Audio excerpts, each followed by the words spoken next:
This is the Deen Show. This is the Deen. This is the Deen Show. Bismillah, alhamdulillah, assalamu alaikum, peace be with you. Thank you for tuning in to another episode of the Deen Show. We have a very exciting show with you, with my next guest, Dr. Laurence Brown. We're going to be talking about a subject that sometimes it's kind of heavy for a lot of people. A lot of people might get a little bit uncomfortable talking about religion, talking about something that's very important. What's the purpose of life? Why are you here in this world? Where are you going when you die? Death. It's a scary reality, but it's a reality. But you got a lot of weird things attributed to religion. But when you dig a little deep, you see that it has nothing to do with God. People attributing so many different superstitions. Buy this fairy dust and you'll float in the air. Buy this and you'll be safe. All of these things, you see the preachers and teachers out there propagating, and you know what? People are just sick of it. They're sick of being ripped off. They're sick of all the different things that now, you know what? It just doesn't make sense. But we're going to again try to make sense of it all here on the Deen Show. When we come back with Dr. Laurence Brown, we'll be right back. This is the Deen Show. This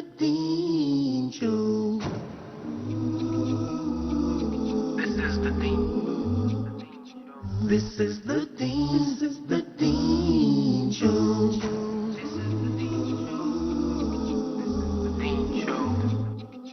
This is the Deen Show. This is the Deen. This is the Deen Show.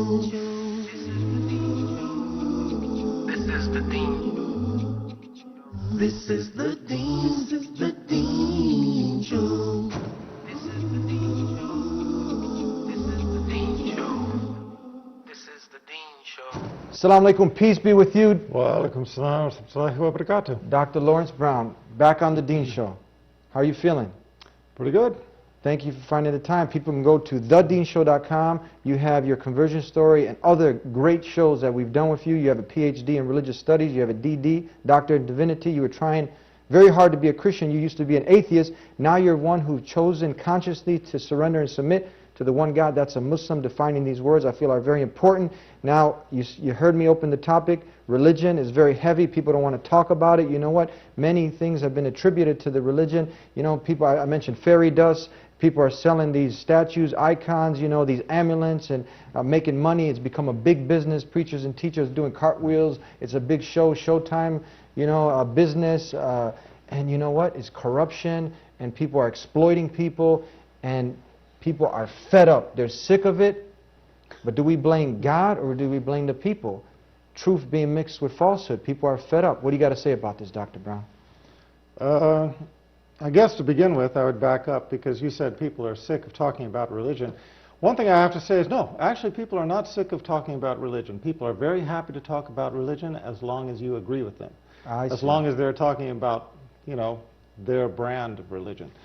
But actually there are a lot of people who don't like to even be approached on the subject. They've become so sensitive, they've sort of withdrawn into a bit of a cocoon, and I think those sensitivities to a certain degree are understandable for the reasons you just mentioned. You know, people are tired of being woken up on Sunday morning by somebody knocking on their door saying, can we talk to you about the Bible?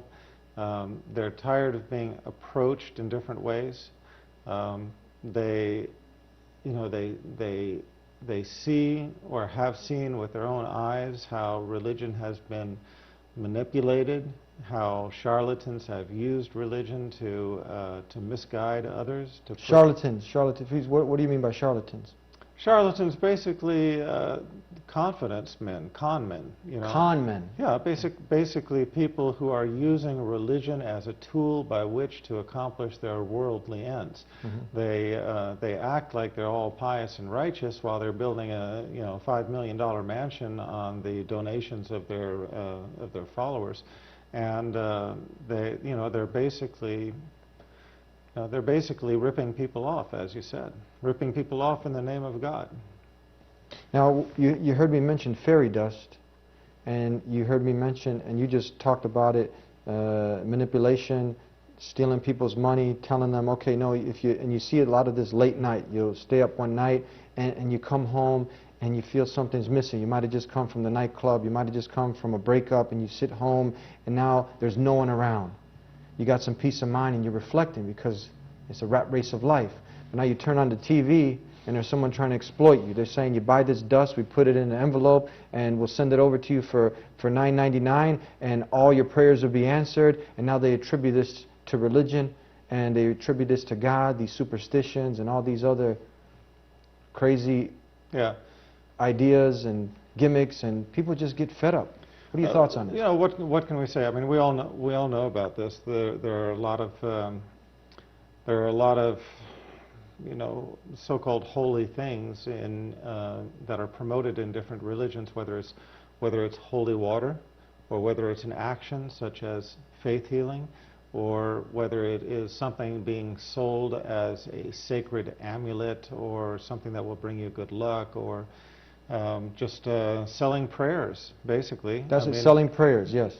Yeah, and I think that, you know, I think that we can just understand that looking from a historical point of view, everybody out there knows that there have been times in history when religion has been used to justify wars, to justify persecution, to justify genocide, to justify all kinds of different atrocities, right, in the name of God.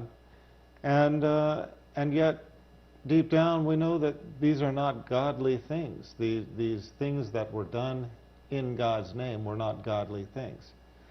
Now, you might find some people saying, well, yeah, the medieval Inquisition, the Spanish Inquisition, that was a righteous thing to do because they have that mind point. That is in support of their religious views. But I think the vast majority of people would agree that, no, it wasn't. I mean, it wasn't.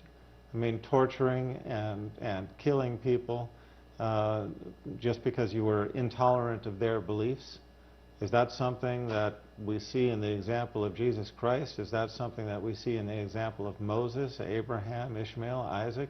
It's not something that we see in the example of any of the prophets. So how dare somebody come up with that and say that they are doing it in the name of God? Mm-hmm.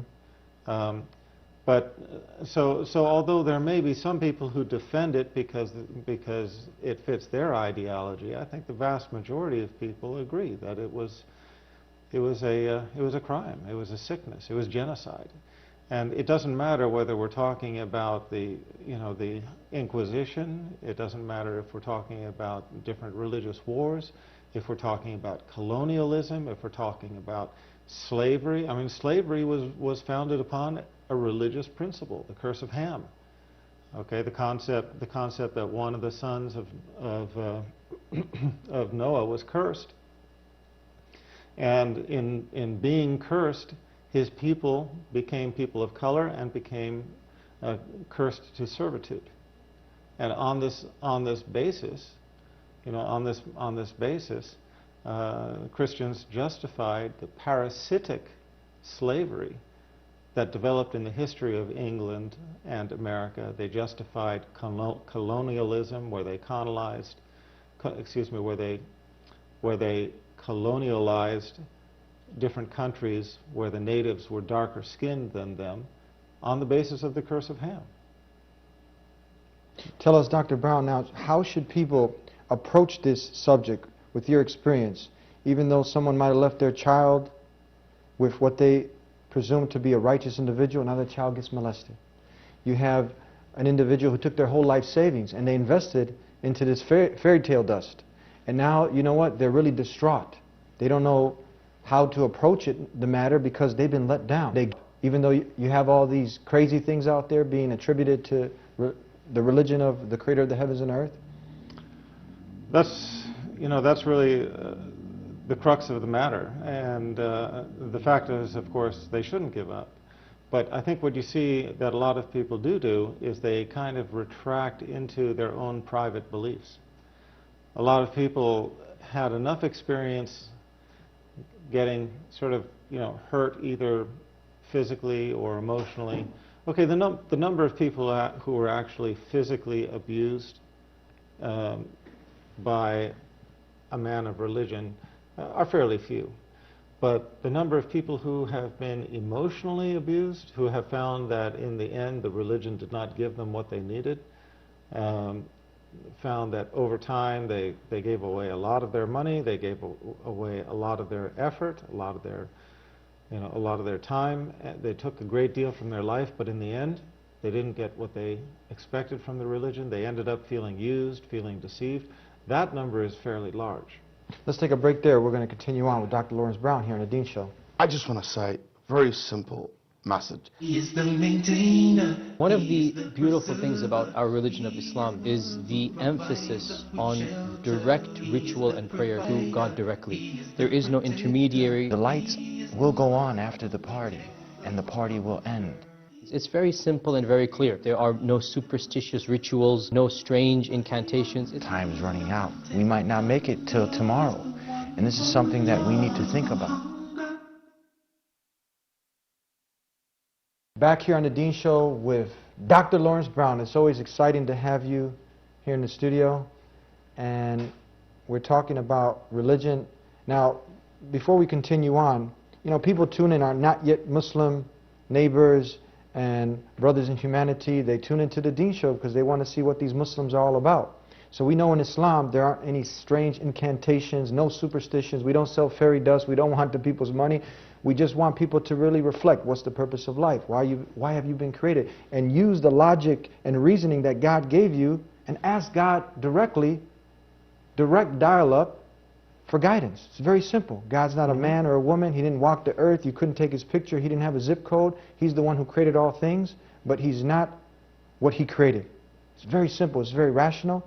So now tell us, in your experiences with these people who, again, they are, what you said, emotionally distraught. What advice do you have for them? How can they get past this and look past this to continue their quest for the purpose of life and why they're here on this earth?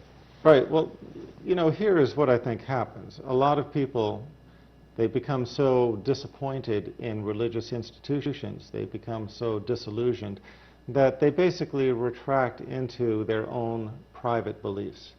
They go back to just saying, well, I believe in God, I believe in being a good person, I believe in the golden rule, and that's enough for me. I tried this, it didn't work for me. I tried that, that didn't work for me also.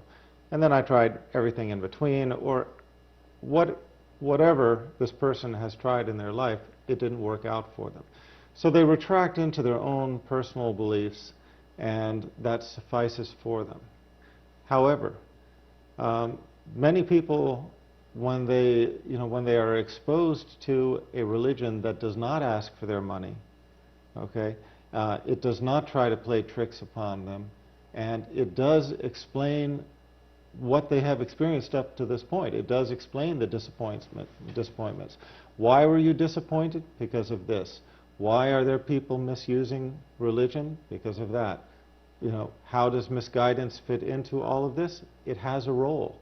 Okay, there's a reason why misguidance is there, etc., etc. When you can make sense of this and show how the core beliefs, you know, the core belief being belief in God, belief that God had sent messengers over time, sent revelation over time, but that at the same time, with each stage in revelation, mankind corrupted it, and it's the corrupted revelation that remains in our hands in the Old Testament, in the New Testament, and so on, so that you can read these books, and the books of the Bible will not be completely satisfying, because you will find within them jarring passages that are contradictory or that teach things opposite to what we know to be the physical reality. If you can explain all this, explain how all of this happened and how it leads to the conclusion of the chain of revelation, how it leads to a revelation that completes God's revelation to mankind, and that does not have these disappointing fallacies, then then people oftentimes they will find this very refreshing. Before we get to that part that I really want you to elaborate on, tell us now, for the person who says, you know what, I do believe in God, I'm a good person, I just don't believe in following any organized religion. You hear a lot of people saying this. Sure. How do you answer this? You know, it's like living in a society saying, yeah, I believe in America, and I believe that there are policemen out there. I just don't believe in following the laws. Well, you can't do that. Our Lord is fair and just. The injustices of this life will be corrected in the afterlife. In the afterlife, we are all going to stand for judgment, right? Now, as I said, our Lord is fair and just. To establish justice, you need a few things. You need a judge, right? Yeah. You need a court, you need witnesses, and you need a book of laws, right? The court is going to be the day of judgment. The judge is going to be God. The witnesses are going to be the elements of creation that have witnessed everything that we have done, whether it is the angels that are observing us or other people, or even we will witness against ourselves. Okay? But in the end, the book of laws is what? It's the book of Revelation. Now that is what we're going to be judged based upon. If you accepted it, if you didn't accept it, if you did accept it, how well did you adhere to it, and so on. Okay?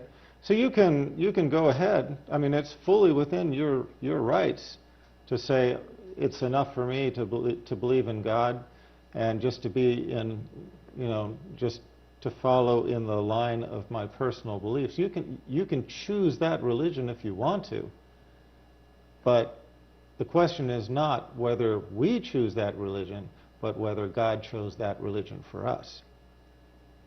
If you believe in God as one God, you have to believe that there is only one religion of truth. One. If there's one God, He's not going to write two laws. Not all Romes don't lead to Rome? You know, I mean, it's just pretty obvious, right? I mean, you never open up a box in which you've just bought a TV and find two different instruction manuals, right? Yes. I mean, you never get pulled over for a ticket by a policeman and he says, well, it's, which law do you want to follow here? The one that says speed limit 55, the other one that says speed limit is 60. It's one law. It's always one. Yes. Okay, there's always one law.